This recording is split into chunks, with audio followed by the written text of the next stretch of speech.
it's Hailey, and today I'm going to be talking about the books that I have read recently.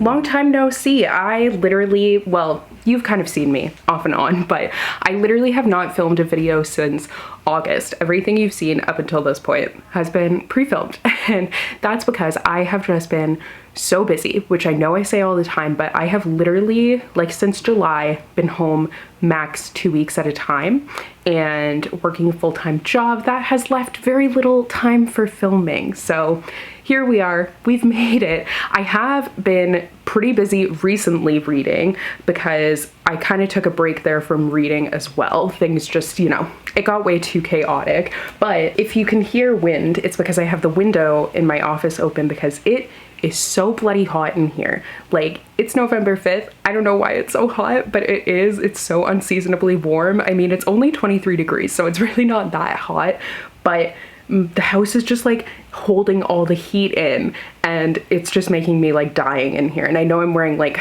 a freaking fuzzy cardigan, which definitely isn't helping matters, but whatever. I just wanted to talk about the books that I have read since my little absence there, and kind of kick off me being back. Particularly, like, today's November 5th and I've already read 5 books this month. I finished 2 today. I've basically finished like a book almost every single day of November. I don't know what's happening. I mean, I do. I've been listening to a lot of audiobooks, but hey, whatever works. Like, it's really been helping me out. The first book that I want to talk about today is My Imaginary Mary, which is by the Lady Janies, Cynthia Hand, Brody Ashton, and Jody Meadows. This is the latest by this author trio. They have written the My Lady Jane series, and now they have the Mary series, and this is the second book. So the first book was My Contrary Mary, which was about Mary, Queen of Scots, and this one is all about Mary Shelley and Ada Lovelace. And I really liked this one. I thought it was such an interesting twist on the Frankenstein story. I thought it worked so well. Like, these are kind of satirical stories, so they take the original story, whether it's historical or it's like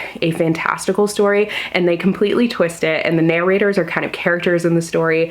It's just so much fun. This one, like, it really blew me away. I had a lot of fun reading this one. It deals with like automatons and stuff, so it was just a very cool mix of these two characters. Like, the way that they're connected is because they both have famous parents that they feel like they're trying to kind of live up to, and everyone is expecting them to like meet those expectations. But then there's also a fairy element. Like, it, honestly, the way that I can describe these books that these authors write is that they sound like they shouldn't work, but they absolutely do. And yeah, this one definitely did work for me. I really liked it. Next is Four Aunties and a Wedding by Jessie Q. Sutanto. This is another sequel. This is the sequel to, oh my god, Dial A for Aunties. I don't know why I forgot that one for a second there, but I read that last year and it was one of my favorite books of the year. I loved it.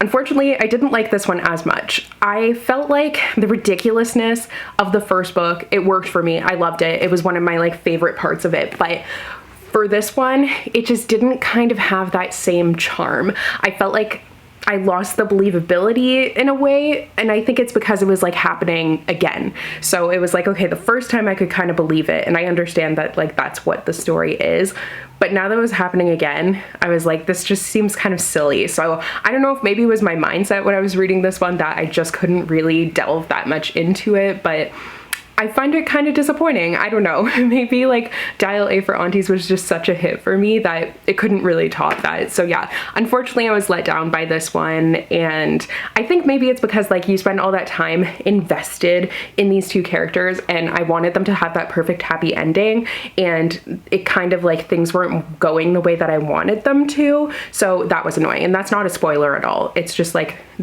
everything ends up getting messed up as you would expect, and it just kind of irked me. Next is Alice by Heart by Stephen Sater. So I actually got to quite a few books recently that I've been wanting to read for a really long time, which is awesome. So Alice by Heart is definitely one of those. It's one that I've been putting off for a while because I was just kind of skeptical about it. Like, I have heard really mixed things about it, so it's left me kind of being like, I'm not sure if I'll like it. And I had tried physically reading it, and I was having a really hard time getting into the story. But when I actually listened to the audiobook, it was such a hit for me. I really enjoyed the audiobook. So it's not like my favorite Alice in Wonderland retelling, but I thought it was a solid one.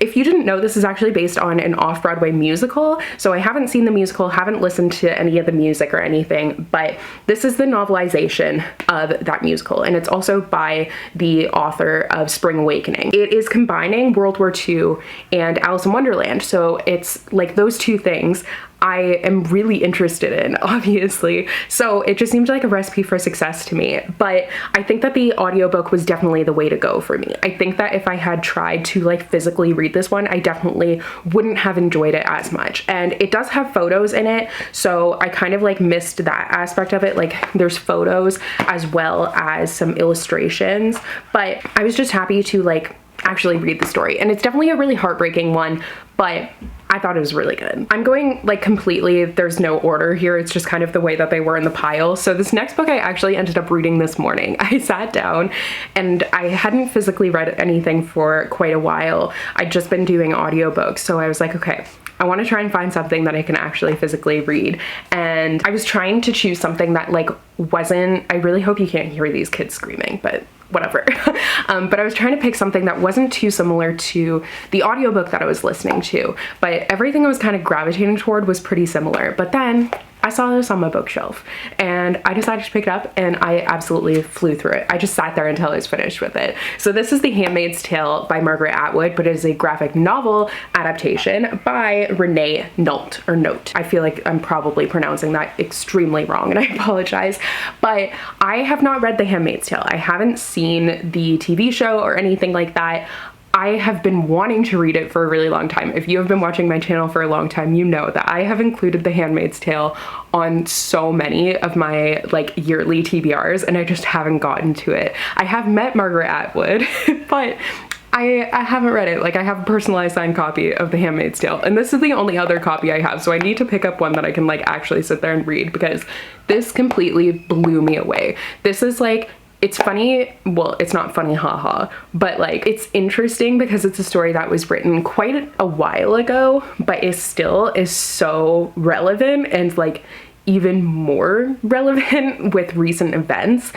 I knew like the gist of what the story dealt with, but I didn't know the story fully. I've managed to like avoid spoilers or whatever. And I think for me, that was the perfect way to go into this one, because it just shocked me. Like, seeing the illustrations, it was so haunting and just brought it all to life. And the writing was so beautiful. Like, it's rare, I feel like, that I read a graphic novelization and then I want to read the original like immediately, but that's exactly what happened here. So I expect that I will probably be reading that graphic novelization very shortly. Next is Orphan Monster Spy by Matt Colleen. This is another really haunting read actually, and another one that I have been wanting to get to for so long, and I finally have gotten to it. So this is another book that's set in World War II actually, but it's following a Jewish girl who is going undercover in a Nazi boarding school. So she is acting as a spy.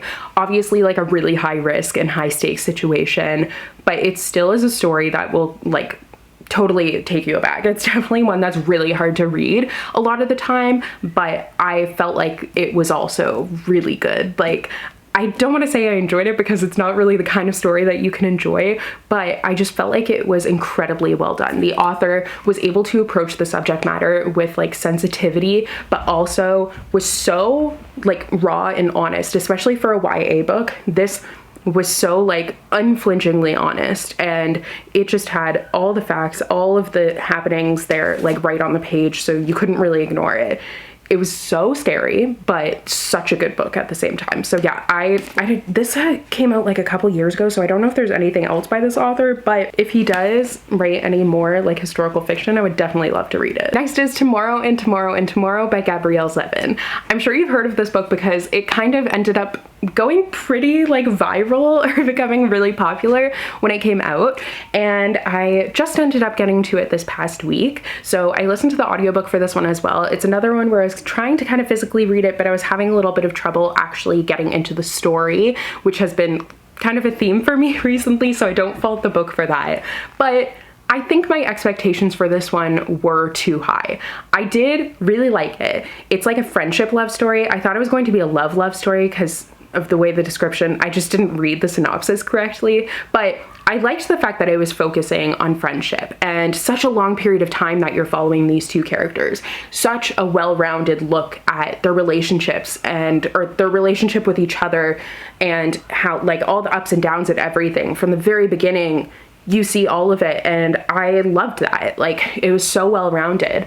I just think like so many people were raving about this book that I was expecting to be completely blown away, and I never actually was completely blown away by it. So this is actually the author of The Storied Life of A.J. Fikry, which I do plan on reading soon. I do have a copy, so I think that will be something that I'm going to read this winter. It seems like a cozy kind of read, but for now, like, this wasn't bad and I enjoyed it. It's just, I don't think I'm like raving about it as much as everyone else. Whenever a book is really hyped up, I always try to lower my expectations going into it, and I did that, but it's still, I can't help but feel a little bit let down. Next is Ties That Tether by Jane Igharo. So this, on the other hand, is a book that I really haven't heard all that much about, but I've had it for a very long time, and I now actually have the author's 2 other books. This was the author's debut, and now they have come out with 2 books since then, and I'm really excited to read those other 2 books now because I enjoyed this one a lot. Like, as much as I haven't been reading a ton, except for like really recently,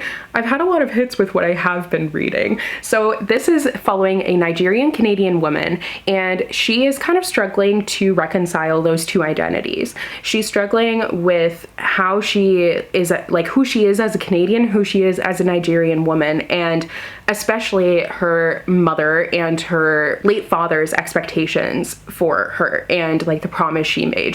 It's a lot of that like family relationship, and the culture is so rich in this story. I loved the audiobook because the narrator is Nigerian, so it was very authentic and brought the story to life. And I felt for the main character because you really got into those struggles that she's having, and she's going through such a hard time, and you see like the progress that is made over the story. It's really more than just a romance, and I loved that. It was so impactful and definitely left me thinking. Next is the book that I just finished listening to while I was getting ready to film today, but that is Vespertine by Margaret Rogerson. This is a fantasy by the author of Sorcery of Thorns and An Enchantment of Ravens, and I've read both of those books and I really liked both of them. So I was super excited for another one by this author, and I did really like this one. This one's definitely like more dark. This is dark and dealing with nuns and like not witchcraft, but kind of like a dark magic, the undead, stuff like that. Definitely perfect for around this time of year. And I felt like it was once again like a really solid fantasy from Margaret Rogerson. She writes some really great fantasy books. I always devour them, always enjoy them, and this one I definitely liked as well. And finally, for the books that I've read recently, is House of Hollow by Crystal Sutherland. I've heard a lot about this book. I've seen it kind of all over the place, and I finally ended up picking it up. It's kind of the only, actually no, that's not true. I have another book that I totally forgot that I read. Okay, so this isn't the last book. I'll go and grab that one after, but this is kind of like the spookiest read that I would say that I got to this season, and it was a good one. It was like a dark fairy tale sort of story, which is kind of more of what I'm into. Like, I'm very easily scared, so I don't like super scary things, and I think that this like hit the nail on the head for what I was looking for. It's about these sisters. It's like supernatural sister relationship where they went missing as kids and no one knows what actually happened to them, but they ended up reappearing, and it's just like creepy. Definitely a really shocking read, and one that has all of the atmosphere and all of the vibes that you might be looking for around this time of year. Even though I know like Halloween is done, it's still, I feel like fall season, I'm kind of always looking for those like spooky, darker reads. And now, the book that I almost forgot about, I just had to go and grab this one. I'm glad that I didn't end up forgetting about it, but that book is The Dead Romantics by Ashley Poston.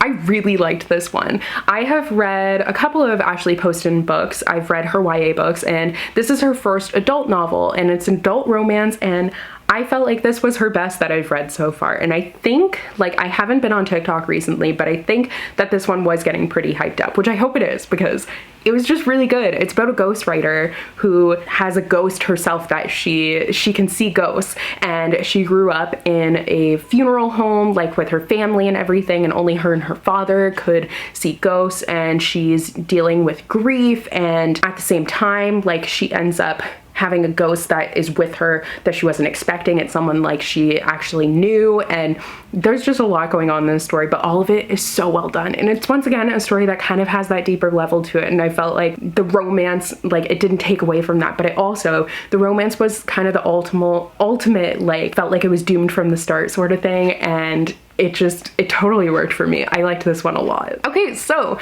those are all of the books that I have read recently. I tried to keep it shorter than my like wrap-ups or recent reads usually are, but I hope you guys enjoyed today's video. Thank you so much for watching, and I will see you in another new one soon. Bye!